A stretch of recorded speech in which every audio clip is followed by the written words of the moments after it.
Hey, everybody, Barrett from the All About Nothing podcast. Look, one of the things we love to do is shout out small businesses doing cool things, and ZJZ Designs is one of them. They make these awesome seasonal and themed t-shirts, and they're not just eye-catching, they're high quality. I've ordered a few, and they've held up in the wash after wash. Plus, it feels good knowing I'm supporting a creative shop, not just feeding the Amazon machine. So if you want something fresh, funny, and made with a little extra heart, hit up ZJZDesigns.com. You'll definitely find something there to love. ZJZDesigns.com. Check them out. Hey, everybody, it's Barrett from the All About Nothing podcast. Make sure to mark your calendars. The 10th Masters of Putt-Putt tees off Friday, August 22nd at Frankie's Fun Park from 6:30 to 8:15. Teams of 3 or more dressed in themed outfits. They will battle for glory and prizes. Register your team by August 21st and don't be late. Putting starts at 6:45 sharp. Check out everplaysocial.com for more details. Everplay Social's 10th Masters of Putt-Putt. Again, August 22nd at Frankie's Fun Park in Columbia. Get ready, Columbia. Soda City Comic Con 2025 is turning up the heat this summer. It all goes down August 23rd and 24th at the Columbia Metropolitan Convention Center, and the guest lineup is already packed with fan favorites. Let's start with Katie Sackhoff. Yeah, Starbuck from Battlestar Galactica and Bo-Katan Kryze from The Mandalorian and Clone Wars. She's a sci-fi icon and one of the coolest people to ever wield a blaster. Then there's John Heater, the man, the myth, the Napoleon Dynamite. From Blades of Glory to Surf's Up and everything awkwardly hilarious in between. He's bringing the signature charm to Soda City. And rounding it out, we've got Caitlin Robrock, the incredible voice of Minnie Mouse in Mickey Mouse Funhouse, Minnie's Bowtie Tunes, and many more. She's also voiced characters in Agrasuko, Amphibia, and Mr. Pickles. A true animation powerhouse. They'll all be there, signing autographs, taking selfies, and meeting fans all weekend long. And this is just the beginning. Even more celebrity guests are being announced. So keep checking SodaCityComicCon.com for the latest updates, guest lists, ticket info, and VIP perks. Make your summer unforgettable. Grab those tickets and come celebrate all things pop culture at Soda City Comic Con. The All About Nothing podcast may have language and content that isn't appropriate for some. Listener discretion is advised.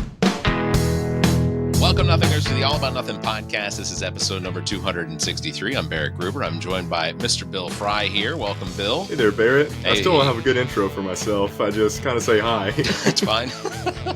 Zach King is also joining us. Welcome, Zach, for another week. I'm going to let it slide that I was just third billing in the intro. It's not least. It's just last. It's not least. It's just last. We'll see what part of your face I punch first and which part you care about the most.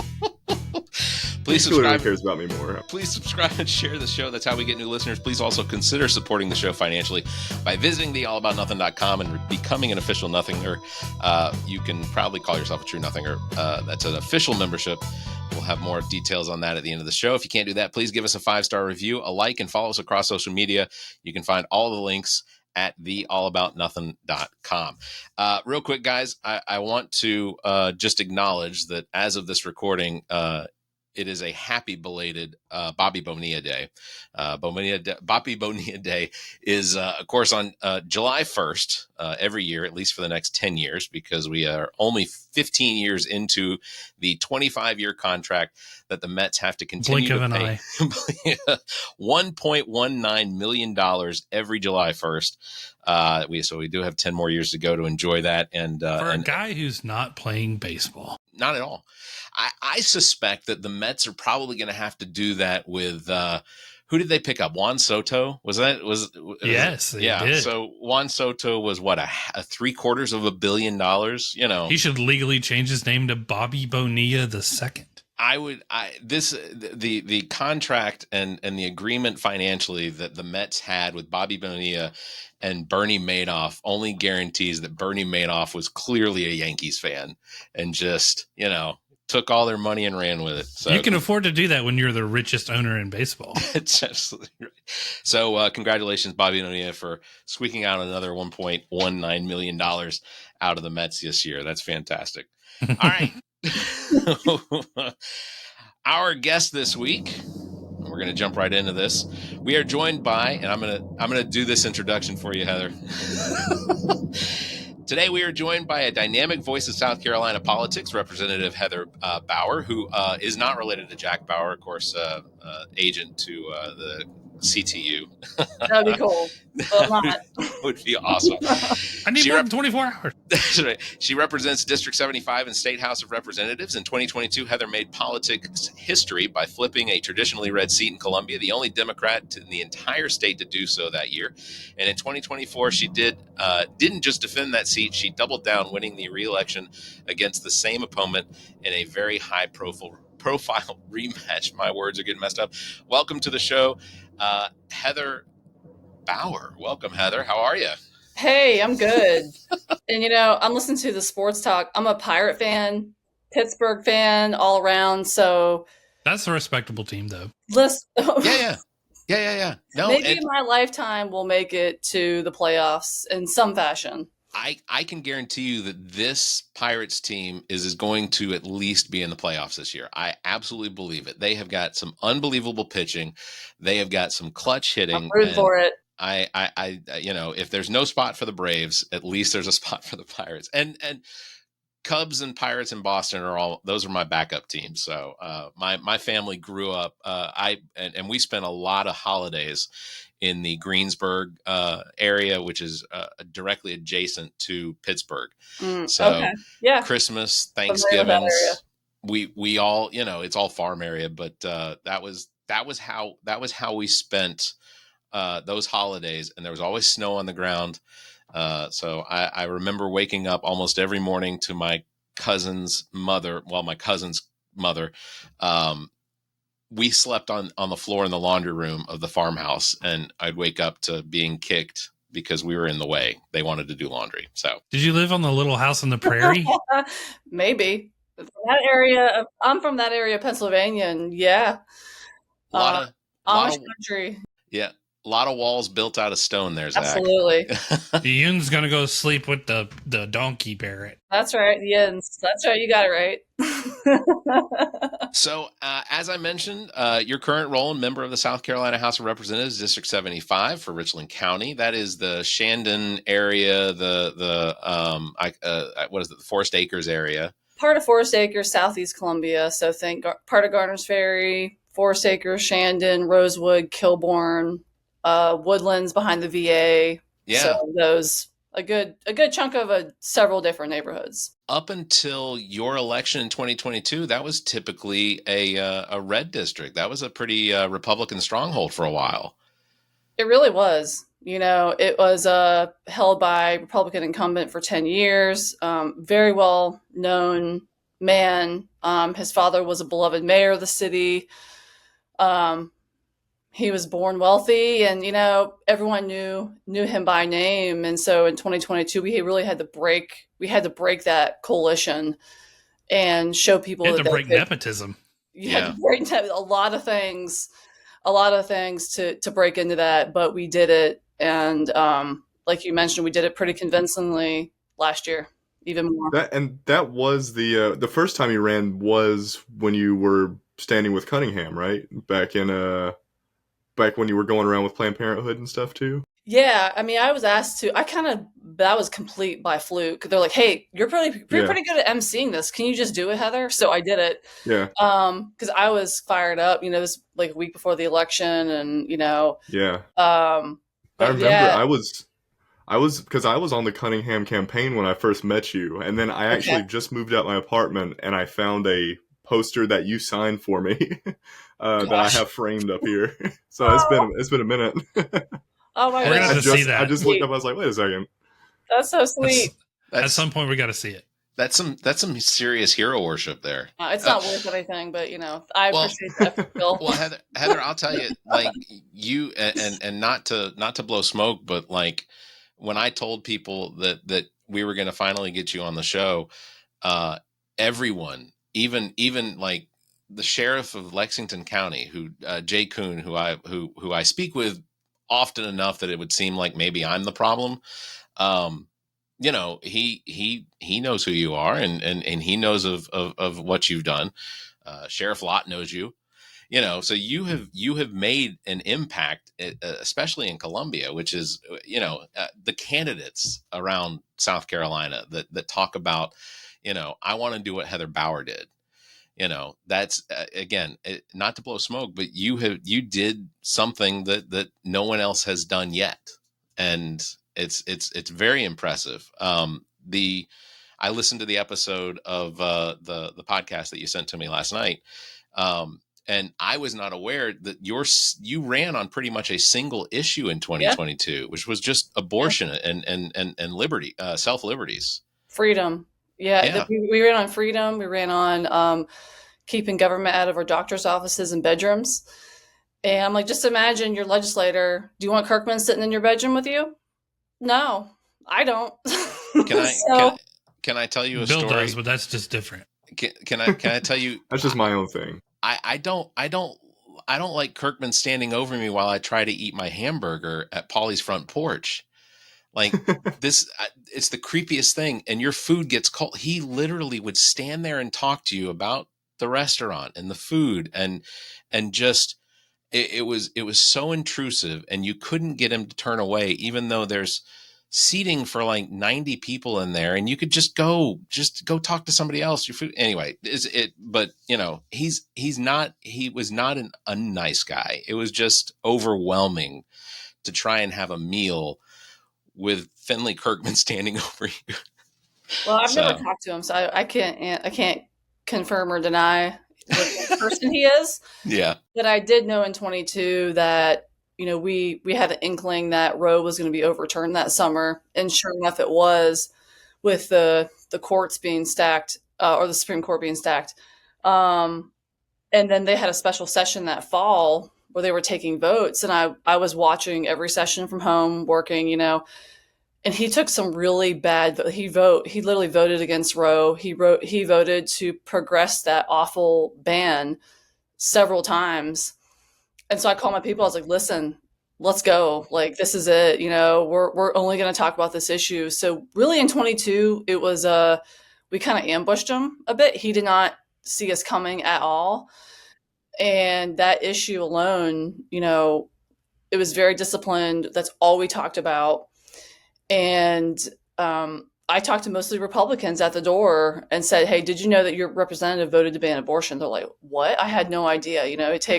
It took an extensive amount of voter education to break that coalition that he's had for a decade or more, because he used to serve on city council too.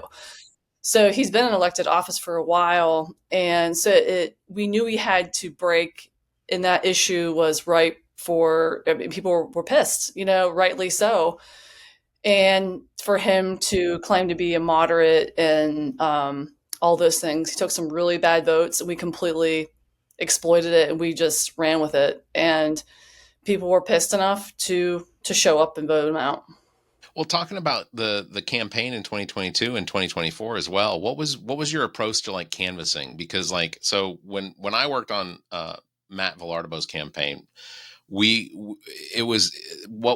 our canvassing pretty much only relied on canvassing to Democrats. We had that voter list of Democrats, and that's what we pretty much approached, which was not the same for me when I canvassed for Hillary Clinton prior to that in 2016. And when I canvassed for Bernie Sanders, we just went down a street and knocked on every single door and talked to whoever it was, and never, so what was canvassing like for you and your campaign? So in 22, we focused a lot on women, and then those moderate, maybe undecideds. I did not talk to Democrats, and we touch base every time we were out. I'm like, hey, I'm not on the right doors. Hey, I'm not on the right doors. If the doors were too easy, I'm like, let's make it harder. Let's make it harder. Because Democrats they're going to go vote, and that's the party's role. But we're talking earlier about the party's responsibility.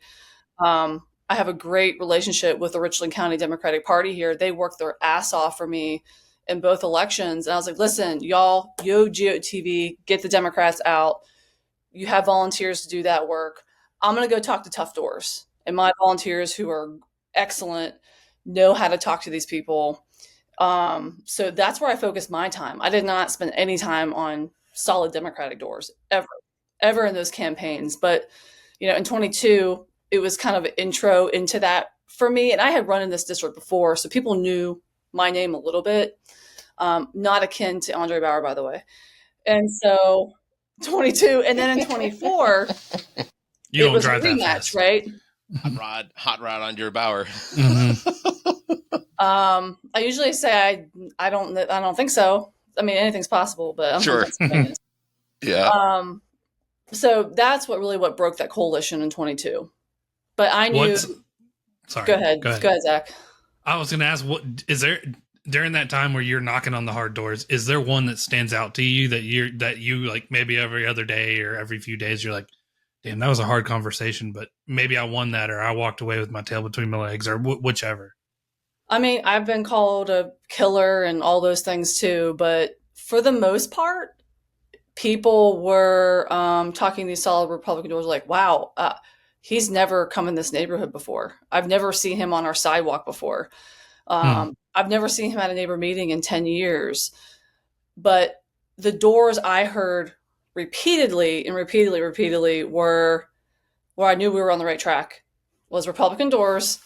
And it's 10 o'clock in the morning. I say this story all the time, but 10 o'clock in the morning, they're having their first cup of coffee. They're in their pajamas still probably. And I say, hey, I'm Heather Bauer. I'm running for House District 75. Did you know that Kirkman Finley voted to ban abortion? And they're like, oh, like, what? Yeah. And they're just like, holy shit, No, I did not know that. Like, thank you for, I'm like, well, here you go. Here's my palm card with all the votes he took, with all the data. Because we were called a liar. And I'm like, go look at yourself. Here's his voting record. And they were very taken aback by that. So that I knew we were on the right track. Yeah. But those reactions from people, like, I trusted him. We elect people we want to be able to sleep at night, think they have our best interest at heart. And a lot of people don't. And I had to prove that he did not, and I would do better with that. Yeah, I'd like to think that RJ May, if asked the same question, would say that the hardest door he ever knocked on was mine. Because, dude, that man. Yes, he knocked on your door. He did, actually. So in 2020, when he was running his the first time, he did not have a platform. The only thing, I guess he kind of did, but to say it now sounds almost moronic, but it was to protect children, one, but mostly to just continue to support and endorse Donald Trump's 2020 election. And that was basically his whole game. And it was an uncomfortable conversation. The last thing that the two of us said to each other as he was walking back to his vehicle was, I said, "It's hot. Does your wife and daughter in the vehicle, would they like a cold bottle of water?" And he turned back around and looked at me and very angrily shook his fist and said, "I take care of my family." Well, he also threw in an MF in there, but yeah, it was an awkward conversation. I wish that I still had the door cam video from it, because it would make for very interesting content for the show. Interesting way to win votes. Yeah. Well, I would say then in 22, because you mentioned about both elections, like, our strategy was a bit different. I knew that my second election would be the toughest one. I knew that. So I started fundraising immediately, like literally the week after. I was on phones and knocking doors shortly after that too, because we knew it was going to be really tough. I had a feeling he would run again.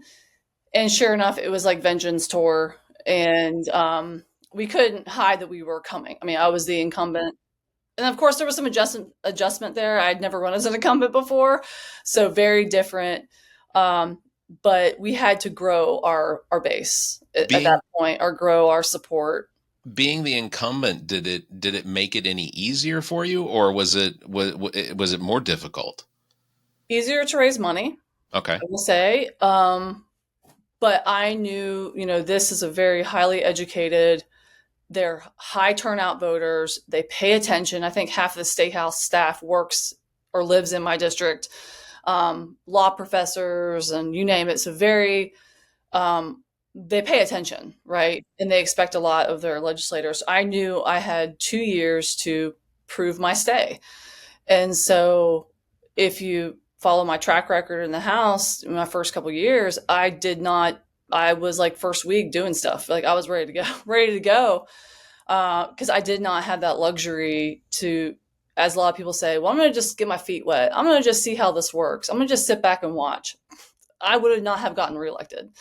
I did not have the luxury to just go with the flow. So I had to work my butt off, and the issues I chose to work on may not have been popular with even some of my own delegation and party, but they were what my constituents asked me to do. And I never felt I was going against my own values while working on them, like great public education, like getting our incompetent comptroller general out, things like that. Working on hunting and fishing bills, you name it. I found ways to get stuff done. Yeah. And expanding that base, expanding those issues helped expand my electorate. Go ahead, Bill. And like I'm curious to hear, just from your perspective, what does it feel like being a Democrat in the South Carolina State House? In my mind, it would be like Squid Games, when you can get the game to end and it just never does, because the majority is always pushing the button against everything you would stand for. Yeah, almost everything, I guess. Yes, and I will say, in this moment, Republicans are fighting against us, but the Democrats are not fighting for us either. Most of my colleagues are not fighting for us. They're just there. I had to tell some of them, like, listen, they're very concerned about some of the issues I was working on. I'm like, if y'all had more competitive races, you wouldn't have to worry about me. You'd be worrying about your own district and doing work. But I think that, if we had a great work ethic, if we were finding opportunities for other Democrats to win, we could win those 5 seats back that we lost.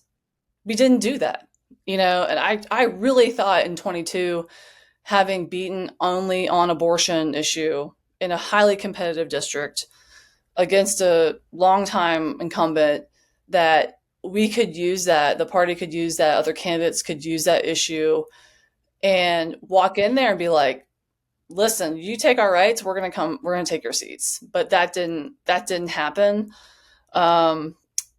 We desperately need a change in structure and leadership and caucus organization or an agenda at all. That would be great. Yeah. I think that's one of the things that I got out of a number of candidates that we either had on the show or that had reached out to me, was that there really wasn't a unified message coming out of the state party for in how the party itself was going to work to try and spread around some of the I guess just the awareness of the party. Fight against some of the messaging that Republicans tend to push out with their agendas or what their policies are and things like that, and just to question how ludicrous some of the issues that they're trying to push when it comes to abortion in South Carolina. We still have a 6-week ban, but one of the things that some Republicans in this state want to do is to do the moment of conception, which, scientifically, none of them know what that is. Abortion is one of the things on this show that we have not spent a whole lot of time on from the perspective of our opinions, because we never have a woman on the show, which feels irresponsible to not have a woman to represent, or multiple women, or a panel, in order to actually talk about what it's like to go through a miscarriage or to go through pregnancy itself. I mean, Zach and I both have wives that have now had twins, and having twins is one of the most brutal things I think that any woman can go through. And how far along are you now, Heather? I mean, 23 weeks. So 23 weeks. Yeah, over halfway. So we're getting close, and you're probably already in a level of discomfort that none of us on this episode want to go through. But I mean, the idea it's just ludicrous. The idea that we have a party that for decades and decades and decades represented themselves as the party of small government, the party that didn't want to interfere with anyone's lives, the party that wanted to maintain personal liberties and things like that. And now we have the complete opposite of that in what the Republican Party is. And Democrats aren't pouncing on that. Yeah. Go ahead, Zach. I think the thing I always see is marches and protests. That's nice, but you need to match the get pissed part and do something part, to get loud part. That it just seems like you have people like you, Heather, that are the kind of like the whack-a-moles in the Democratic Party who will stand up and cause a scene about it, but the party itself needs to elevate to the get loud, get pissed, do something, and there's just never any traction with that. Yeah, I will say I found my own path and the issues that matter to my constituents. I think, especially in my district, they would not appreciate a cookie cutter approach. They want someone who is independent, someone who is going to work on local issues. Like, I was working on rats in schools. I was working on, things I never thought that I would be working on. That's what I did. So it wasn't a national issue. It wasn't, the end of democracy, whatever that is. Mm-hmm. It was these issues like community safety, keeping their kids in clean schools, fixing roads, fighting for great public education here in Richland 1.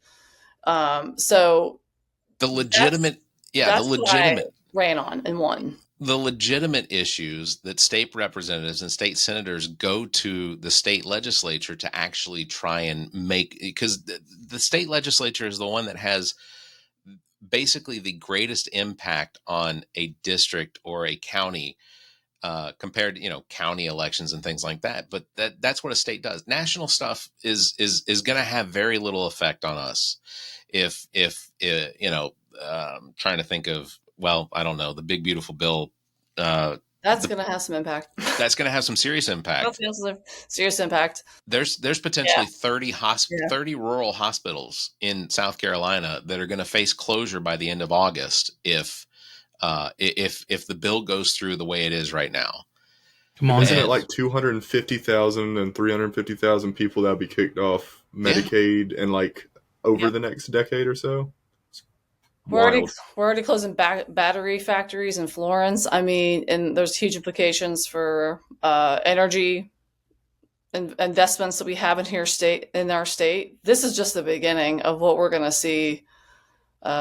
Kids kicked off SNAP. It's going to make them harder to get free lunches in schools. They're going to have to go through the whole application process when it was just any kid could get a free meal, and now they're going to have to go through the whole paperwork process again. So that bill inherently is awful. I did my duty. I've called my senator. I called my congressperson today. What I'm hyper focused on, I've mentioned this, Barrett, is that I'm trying to focus on what we can do here. And I focus on getting reelected. I already have someone knocking doors against me already. So it's going to be another tough reelection. No rest for the weary here in District 75. So yeah, absolutely. But our goal, and where we can focus our effort, and where I'm focusing my effort is, our Democratic caucus. Our job is to elect and defend Democrats in the SC House. We don't do that. We haven't done that in a long time. Since our current leader was in place, we've lost 24% of Democrats. We didn't always used to be in the minority in the House. So that's what we should be doing. And what I do is try to create opportunities for other Democrats, whether it's speaking about the energy bill or the treasurer issue. My goal up there is, to obviously speak the truth and do what's right, regardless of if it gets me reelected or not. But it gives other Democrats the opportunity to pick up and run with it. Yeah. You in the House, you had articles of impeachment against Curtis Marigold Loftus. Don't shake your head, Zach. I have this running bit where I don't know what his middle name is, and I just assign him names from 1940s women. That's it. That's what I do. Barrett, I've told you multiple times how we deal with him, and you still won't listen to me. We release a bulldog that goes in there and messes with him so he can chase him like Foghorn. I'll say you, boy. And he just runs around chasing that bulldog. He can't do anything while he's busy with this bulldog. Yeah. Well, I don't disagree. Heather, your committee assignments this year: Agriculture, Natural Resource, and Environmental Affairs Committee, as well as Operation and Management Committee. Those are fairly involved. And you're still your first vice chair of the Operations and Management Committee, correct? Yeah, and since then, I don't think the website's been updated, but I just caveat, I've also been warned by other Democrats, like, hey, Heather, you need to play the game. You need to be nice to Republicans. You're not going to get what you want. You're not going to get committee assignments, which could be a good reason why I'm on the ag committee, but I get stuff done, by the way. South Carolina has a huge agricultural. It's huge. It's our besides manufacturing, one of our top industries. So the thing, it's kind of a thing, But I've also been put on the whole state house grounds, and I'm working on a security project there I can talk about. And then I'm also on the Ireland Trade Commission that I helped form, the first one ever in the history of South Carolina with Ireland. And I'm on that trade commission too, officially too. So, I have been rewarded for good work, even by a Republican Speaker of the House who assigned me to those. So yeah, we do a lot of good work on the ag. I mean, we look out for all of our natural resources, and it's a huge state. We have vast agriculture from the coast up to the northwest of our state. So I've learned a lot about the zoning, and we changed the deer season and turkey hunting. I mean, I've learned a lot, and I've been hunting. I've been dove hunting and deer hunting and turkey hunting. I've kind of just jumped in to learn about how our state operates, and people love this state, and they love the land. And hunters and fishers are the greatest protectors of our land. As busy as you are on your committees, how is it that in the hours of State House video that I watched from committee meetings and floor meeting, House floor meetings, how is it that I still saw you in ethics meetings, ethics committee meetings? I try to join, I try to keep my ear to the ground again, to try to open up opportunities for other people to call what's really going on in these meetings, because there's only so many of us Democrats to go around. And so I'm really curious to hear, on some of these bills. I'm like, I wonder what they're going to be doing in there. So I sit a lot in judiciary and ethics and education. You'll see me sitting in there. If I'm not in a meeting myself and I'm at the State House, I'm going to go sit in and listen, and just hear the rhetoric, especially kind of like what they're saying, because you'll hear it repeated. And I try to be a good, learn constantly. So I listen to all type of podcasts, including yours. But I also listen to Republican leaning podcasts too, Sure. Yeah. Just to have a wide range of, idea of what's happening. But anyway, yes, I sit in meetings. I try to learn as much as I possibly can. I would never take ours as an educational podcast. That's probably to your detriment, if I'm being honest. Y'all are voters, and I think it's important. Even my husband, like he is on the periphery of what I do, and to hear him talk about what he sees and how he reacts to things, I'm like, oh wow, like I didn't see it that way, because I'm so in it, and it's important for me to have that perspective. Well, and real quick, Bill, let me just. Oh yeah, go ahead. Because we didn't mention this yet. Congratulations on your wedding. Thank you. You all got married. You and Michael Tyus got married on June 7th. Yes. Which was relatively. Did you all get to go on a honeymoon at all, or is there a honeymoon coming? No, we didn't. We didn't yet. We're planning for something for August. So okay. Yeah. Nice. Yeah. Well, congratulations. I think that's awesome. And he seems very supportive. I've seen him beside you, or I've seen him just off adjacent to you. People think one of my best friends, her dad calls him Detail, because most people thought he was my security for a while. I'm like, I'm just a State House rep. I'm like, I'm like, oh no. I'm like, so he's very supportive. And and he's really smart. Like, he has a lot of great insight. So I look to him for advice a lot. Awesome. That's great. Okay. Sorry, Bill. You go ahead. Sorry. No, yeah. Also, congratulations from me as Yeah. well. Thanks, Bill. But I was just gonna ask. You were talking about like this overhaul. There needs to be some sort of change in the Democratic Party in South Carolina, and from a lot of my friends, I'm 23. All my friends are college age, just graduated, and a lot of them are saying, "Look, I'm completely leaving the state. I can't live here. I can't do anything. The job market is not good. I have to go to another state." Some people I know are completely leaving the country, and I feel like a lot of the Democrats that I've met in South Carolina, almost all of them are older. They're not appealing to me or any of my friends. I'm a voter. I will vote. Most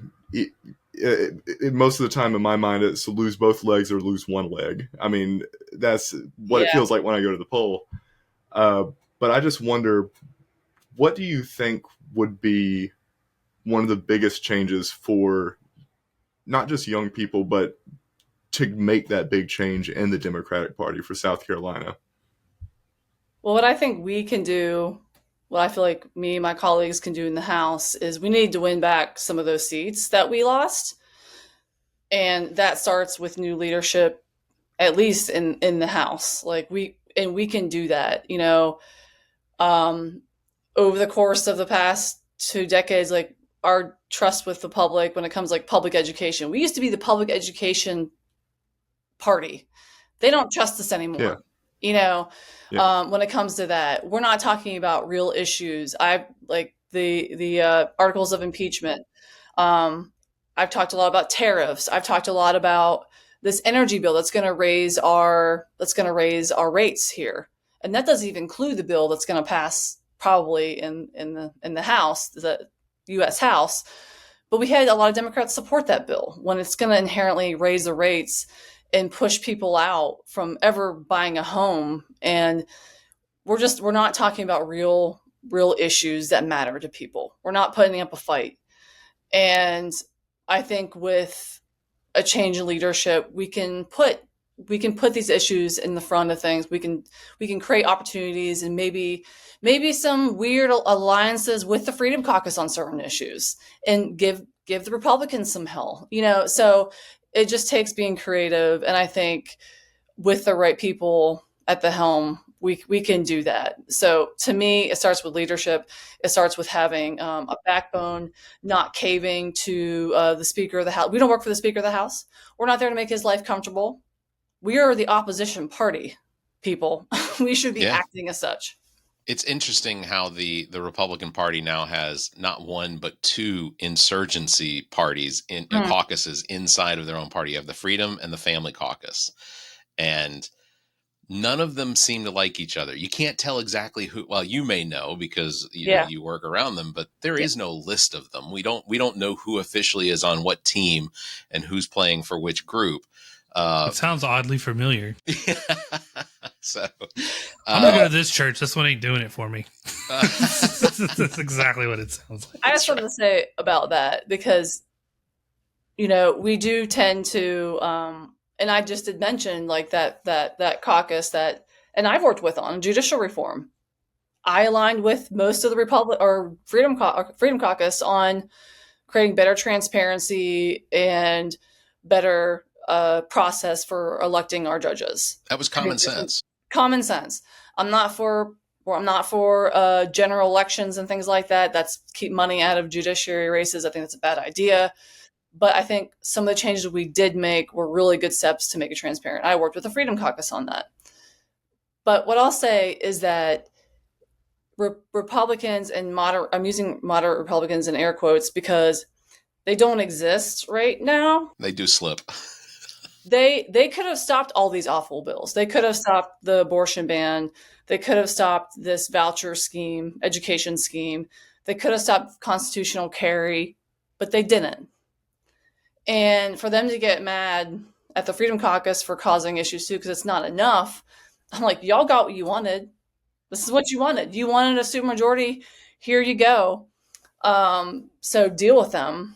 But we can, as Democrats, use that fracture to our advantage and be strategic about it. And I've done that before, and we can do it again with the right leadership. No, you definitely have a track record of being bipartisan when it comes to the definition of bipartisan, which is to work with the other side, but it's never been at the detriment of the people of South Carolina, of the people of your district. Everything that I see your voting record on is something that I would want my representative to vote in favor of or against.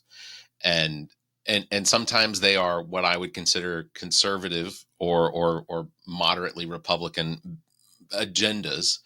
And then sometimes you see Republicans putting forth bills around like, well, fuck, that makes sense. Why didn't we think of that? You know? Sure. Yeah. There's plenty to work on together. And I'm very much for common sense. And I've been traveling across the state just talking about the status of what we're dealing with up there. And a lot of people are like, I was at a neighborhood meeting, and I am in the neighborhood as much as I can, talking to people. And his name is Jerry. He came up and he's like, Heather, my name's Jerry. And I used to be a Republican, but I can't stand that party anymore. I'm a Democrat now, but what the hell are y'all doing up there? He's like, I don't see y'all doing anything. He's like, I see you in the news and I see you making waves and doing stuff, but why isn't anybody else doing anything up there? Why aren't they helping you? And I think there's a lot of fear with, even during the abortion debate. I'll be very clear, when I filed those 1,000 amendments and held up in 23 and fought for every minute of healthcare we possibly could for our state, I had Democrats asking me to pull those amendments down. And I was like, absolutely not. I will pee my pants before I leave this chamber. What are we getting from this? And they're like, well, they're going to pull off our earmarks. I'm like, go ahead. That would make a great story. Republican leadership pulls all Democratic earmarks. I'll start a GoFundMe account, whatever. That's the kind of fight you got to have, especially on issues like that. Like, there are certain issues where it's a non-starter for me, and I will fight to the end, on things. And then there are others where I'm like, I'm willing to listen to you, like the energy bill. And at the end, I was like, listen, it's better, but it ain't it. So I'm voting against it. It's I was just going to say, the number of times that I see one Republican stand up in front of a microphone and all of the other, you'll have 15, 20, 30 other Republicans line them up on stairs behind him at like bleachers. And half of those people don't know what it is he's talking about, or her. They have no clue as to what it is they're supporting. And then when he opens his mouth, you see the expressions on their face, like, why am I'm missing lunch for this? Like, the Republican Party is broken enough that you're absolutely right. There are roads to try and to be able to coerce is probably the wrong word, but to be able to manipulate their sections of parties into supporting things. How difficult is it for you to get co-sponsorship on some of the bills that you've tried to push across, like from Democrats? It's been difficult. Like, certain issues like the treasurer, complete no-brainer. As a party, as a caucus, yep. I have no co-sponsors on my articles of impeachment, so we're dropping the ball in every facet up there. And that's what people care about. I was at a neighborhood meeting the week after his trial happened in the Senate, and mostly minority community. And they're like, I don't want to talk about I don't want to talk about DEI. I want to talk about this treasurer. How come he gets to keep his job? And if I did something for an eighth less worse, I'd be fired. So people are pissed about this stuff. Like, yeah. They get away with this stuff, and we should be holding their feet to the fire, letting people know how much money we're spending every month on this incompetent pest control guy he can't count. Like, what are we doing here? It was $1 billion something. Everybody gets one. Like, any less, any one of us would have lost our jobs. Oh yeah, probably been killed in the streets. I mean, Yeah, jeez. and I feel like that's the biggest problem right now, especially so many people, again, in my generation, all my friends are like, we're so sick and tired of people saying the socially liberal, physically conservative stuff. That Yeah. is what has ruined so many issues. Like, Yeah. I saw the, in the city of Columbia with the conversion therapy ban. So many people, they're just like, oh yeah, we care about gay people. We'll even go to the pride parades. We'll go do this, but when we need money, yeah, we'll take their rights away. Well, we won't defend that. And people see that and they're like, well, what are they going to do? Like people are voting alongside. I'd be curious to talk to the city of Columbia to find out how many permits have been authorized for building space to provide some of this conversion therapy. Because I imagine that some of these companies are working with, or whoever it is they work with to do this. I imagine that there's got to be a handful of them that have already jumped on that. And beyond that issue of conversion therapy, this is a precedent that now the city has set with the state. And my biggest issue with that, and I was making my calls behind the scenes to council folks, being like, don't let the state walk all over you. This is less than 1% of your budget. We can figure this out. Come on, we can figure this out. But don't let them decide, especially a senator that doesn't even live in Columbia, make this decision for you. And then you have Alan Wilson just using it as a platform for his governor campaign, and Canberra just jumped on and it's all political, and now you're letting them use you as a pawn, and you're weak. Like, it shows weakness, and that was a moment to be strong, and they weren't. Yeah, and specifically a message to the mayor and the council for City of Columbia.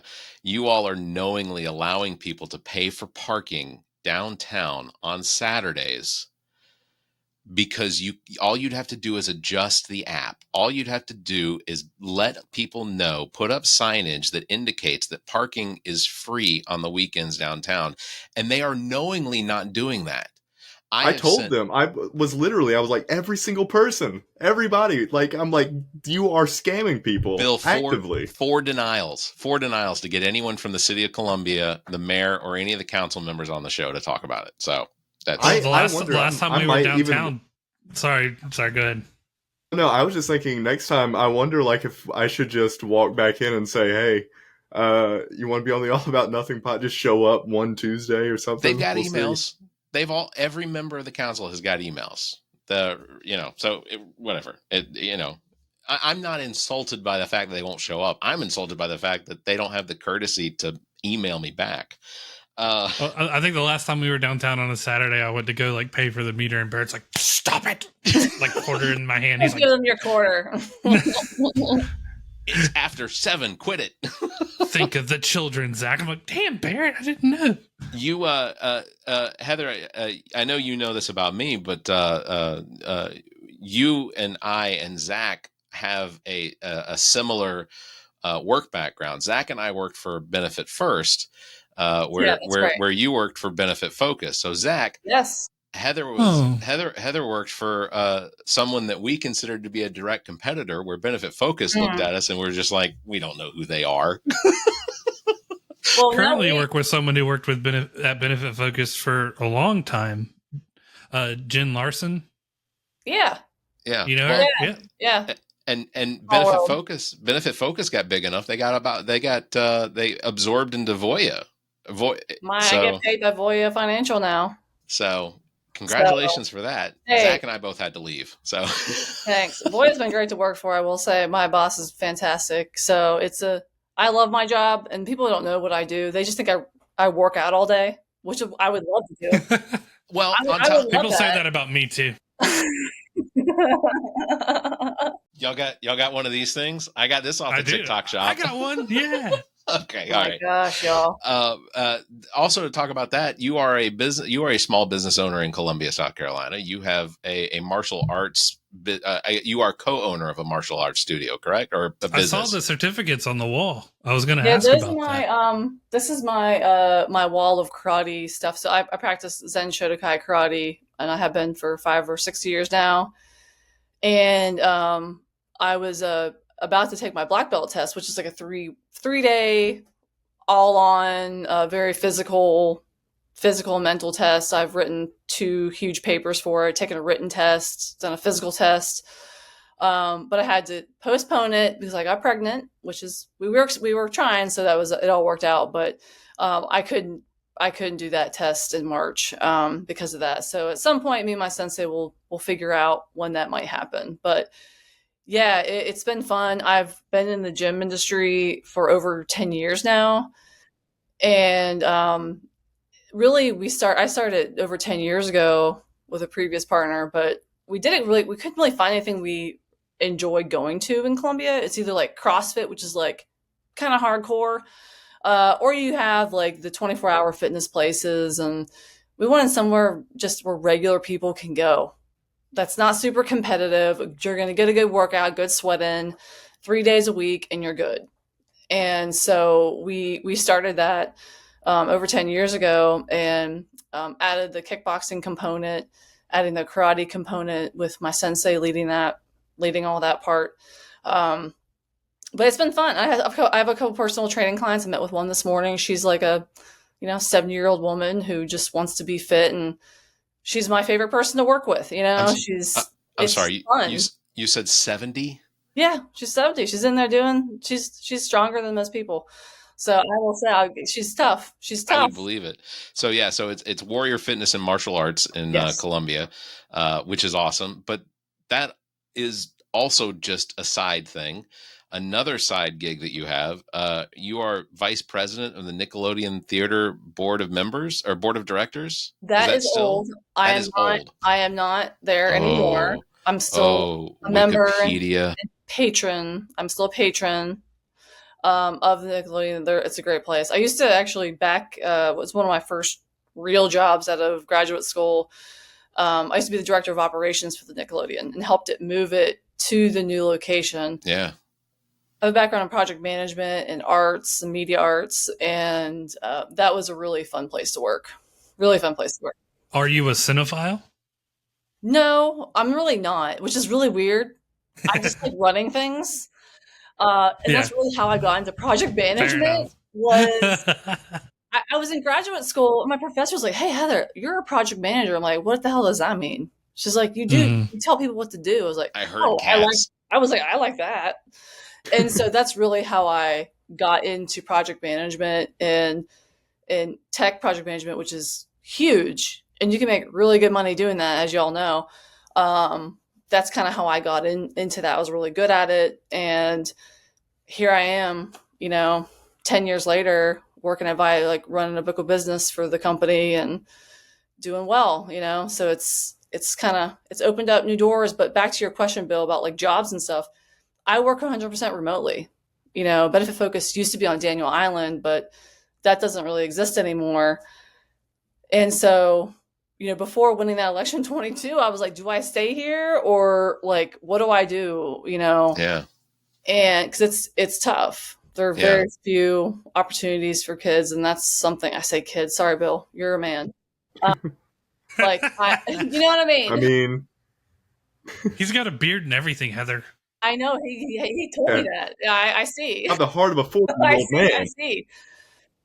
I am constantly reminded that I am twice Bill's age all the time. And mostly it's Bill telling me, but sometimes it's Zach. Hey, Barrett, remember Bill's half your age. I thought you were 3 times. Never mind. Oh, you bastard. At least. So I wanted to ask, for people that are potentially thinking about running for office that have full-time jobs, how does your employer work with you during that 10-week session? Sometimes not even more than 10 weeks. Sometimes how does that work out with your work? Well, I get my hours in wherever I have to, but My boss is great. She's very flexible. She's like, I know you're going to get it done, Heather. I mean, I'll get home from a session. We have a 10 o'clock work call. She's in Austin, my boss. So we just kind of figure it out, and I get the job done. And I'll be on the house floor working on stuff sometimes if I have to, or go to the back or in between meetings in my office. Like, I just figure it out. I'm up early. I'm up late at night. And I just get my job done. Yeah.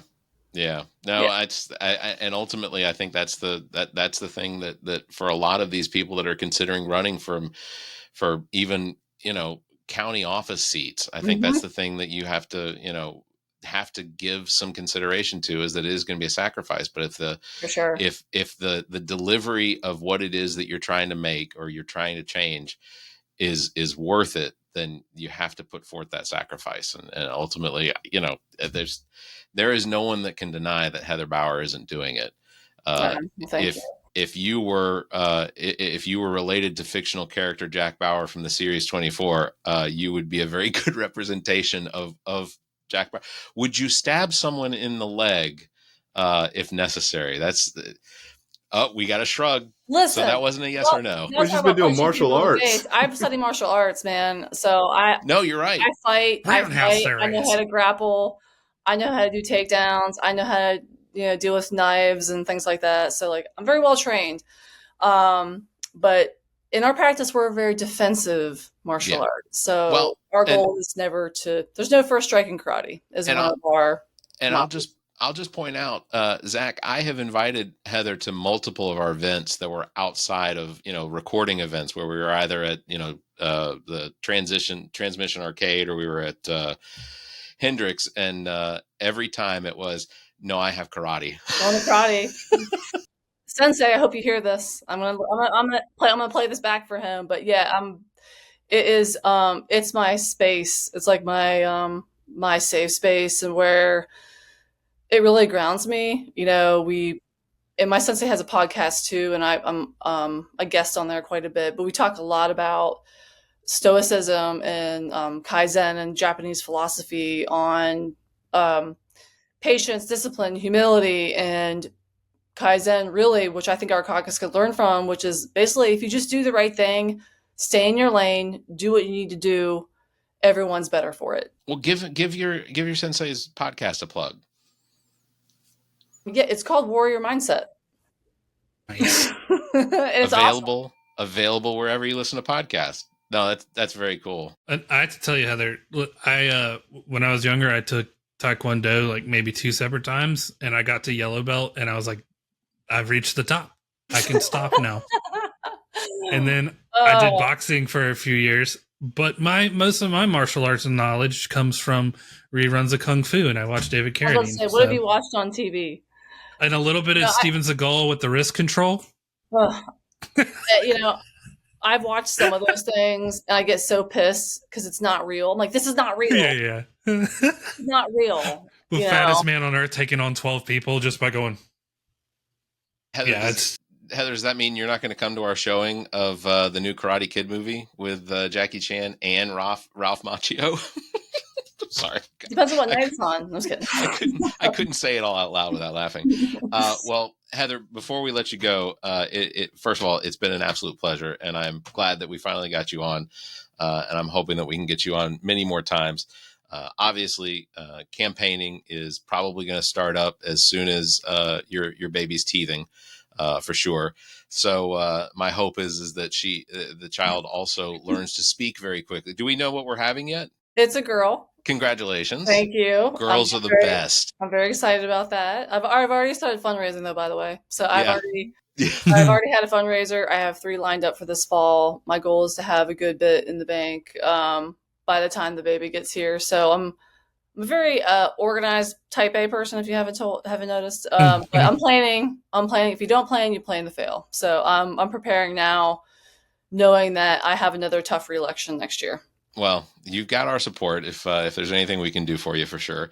Well, Barrett has 2 girls. I have 2 girls. Really? Just let us know. I have one boy.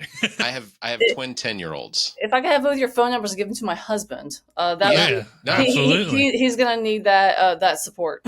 Michael is welcome to call me whenever he needs. So most of my advice is I just cry until I can't anymore, and then I It's always a journey.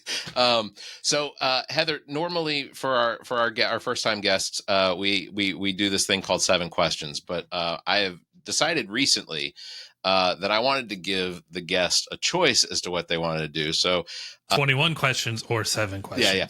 So it's either 7 questions or a new game that I like to call Controversial Opinions, where myself, Zach, and Bill will give you our controversial opinion, and then you tell us which one you agree with.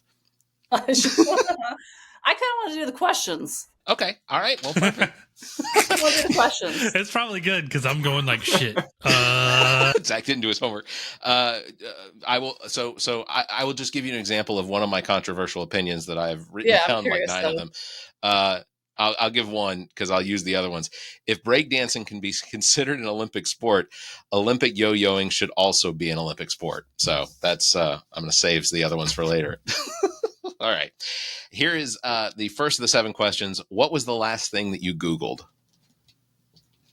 I think I Googled the U.S. House live stream. Oh, okay. All right. Oh, Mm-hmm. I had the Senate on yesterday, so Yeah. which was incredibly Disappointing. boring. Yeah. yeah. All right. Second question: if you could have one superpower, what would it be? Everyone says flying, but I kind of want to be invisible. Okay. I want to be in rooms that I can't get in. Okay. Fly on the wall sort of situation. Yeah. Everybody says telepathy on this show, like some form of psychic power. Yeah. I think ultimately, Jean Grey's power would probably be the telepathy and the mind control and the Phoenix and whatnot. All right. Number 3, if your life were a movie, what would the opening soundtrack be? The song they play at the opening title, what would that be?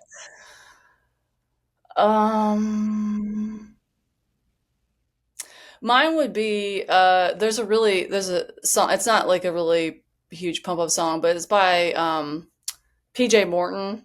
Okay. It's called "They Gonna Wanna Come," and it's really about he worked really hard, and then all of a sudden he made it, and then everyone's calling him now, wanting free tickets to his show, and like everyone starts showing up when you get somewhere.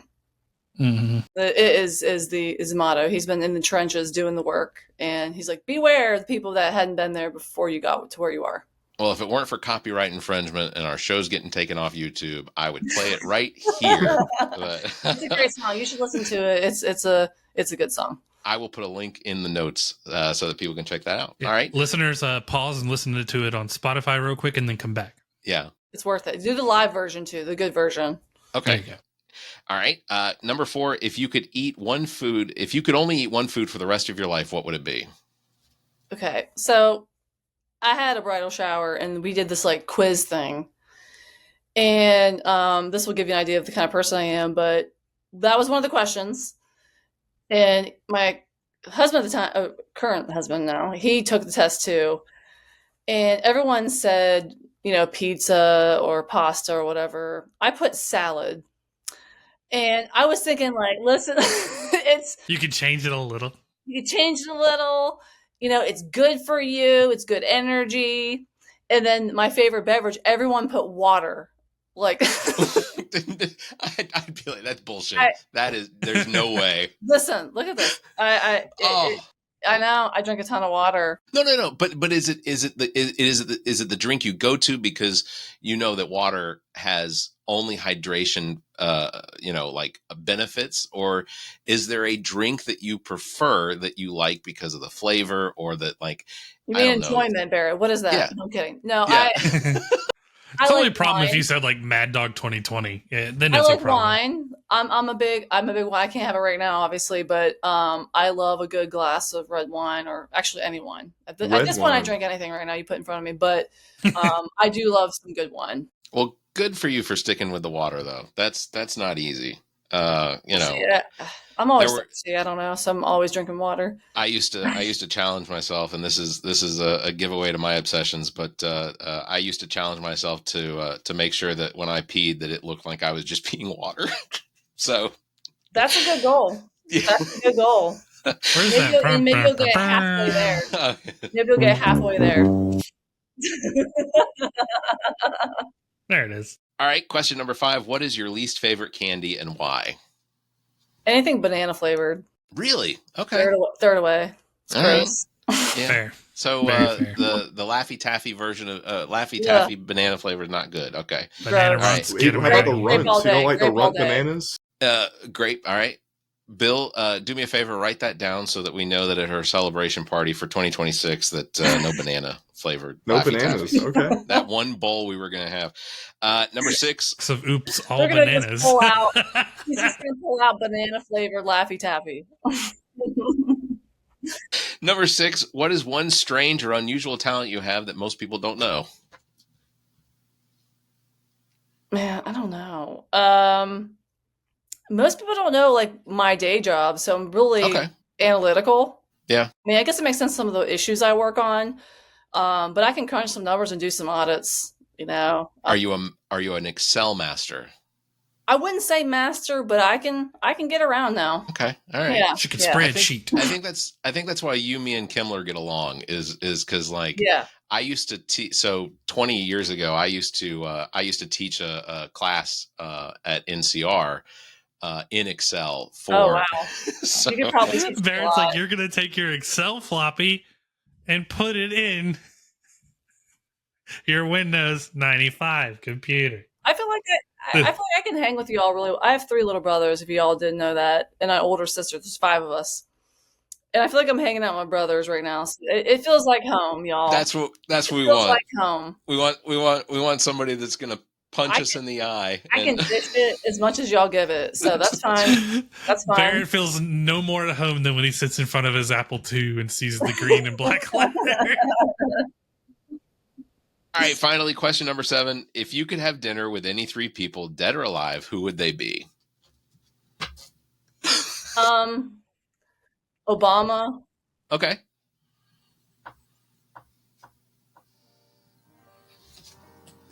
Maya Angelou. Oh. Well, Zach, you're out. Right. Sorry, I'm going big here, people. Yeah. And Beyonce, I guess. I mean, Okay. I think we're all 3 of private, those. so I want to have a dinner. I want to know more about I her. met Maya Angelou once. Did you? Oh wow. Yes. I think that would be. That would be a really good dinner conversation to have. I think that'd be really good. So, She's very smart, very wise. well, It Heather, was very nice. you Scary. knocked it out of the park.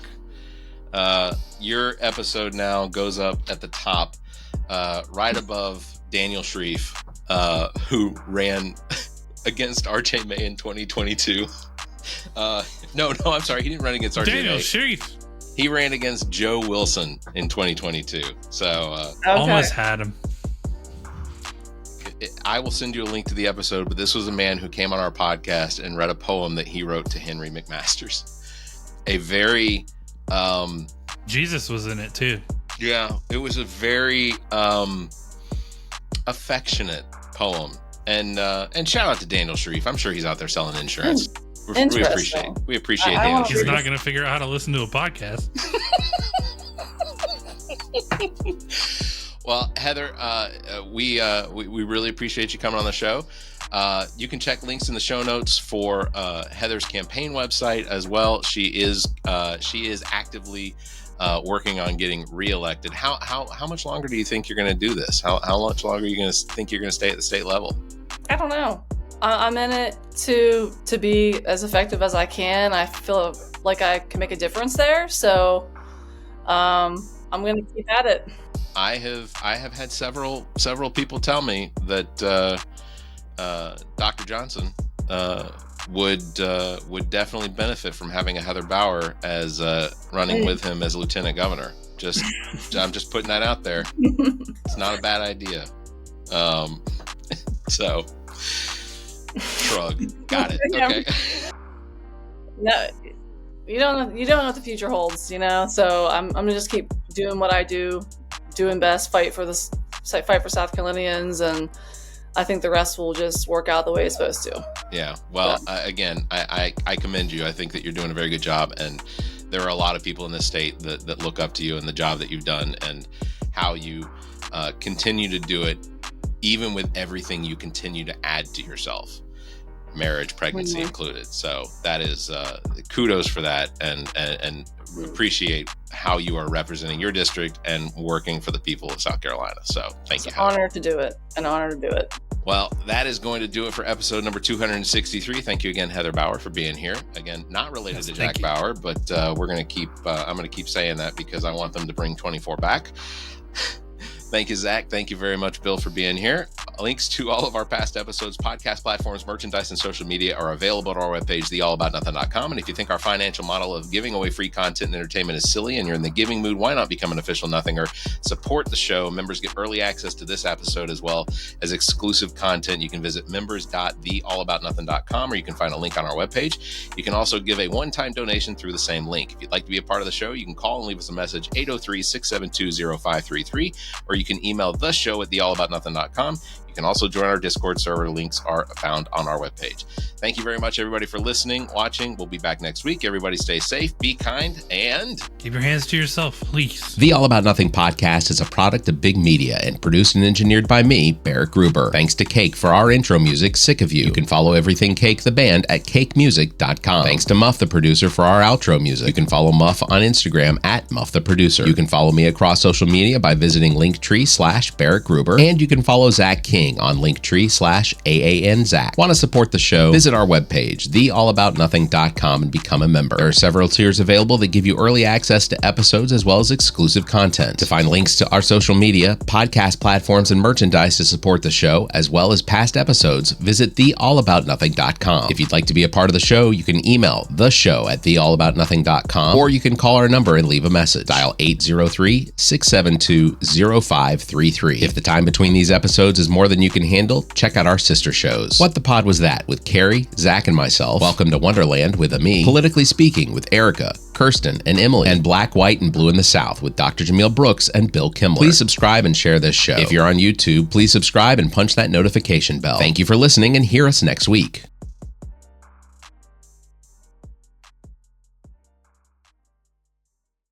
The preceding podcast is a product of Big Media, LLC, and is copyright 2025, all rights reserved.